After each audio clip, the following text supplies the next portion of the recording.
Hi friends, మరో 2 నెలల పాటు ఫ్రీ హోల్డ్ భూముల రిజిస్ట్రేషన్లను నిలిపేయాలని కూటమి ప్రభుత్వం అయితే నిర్ణయం తీసుకుందండి.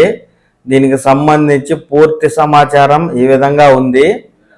గత వైకాపా ప్రభుత్వం యాజమాన్య హక్కుల కల్పన అదేనండి ఫ్రీ హోల్డ్ పేరుతో నిషిద్ధ జాబితా నుంచి తప్పించిన అసైన్డ్ భూముల రిజిస్ట్రేషన్లను మరో 2 నెలల పాటు నిలిపివేస్తూ రాష్ట్ర ప్రభుత్వం ఉత్తర్వులు జారీ చేసింది.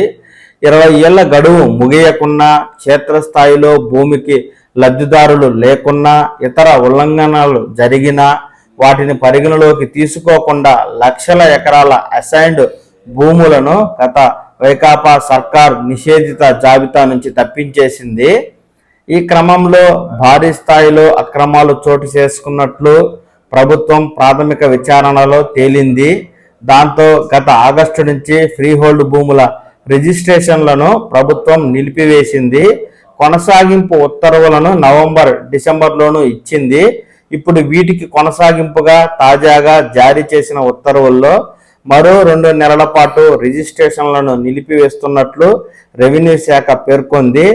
ఫ్రీ హోల్డ్ భూముల అక్రమాలపై పూర్తి సమాచారాన్ని పంపాలని కలెక్టర్లు, రిజిస్ట్రేషన్ శాఖను, అధికారులను ప్రభుత్వం అయితే ఆదేశించింది.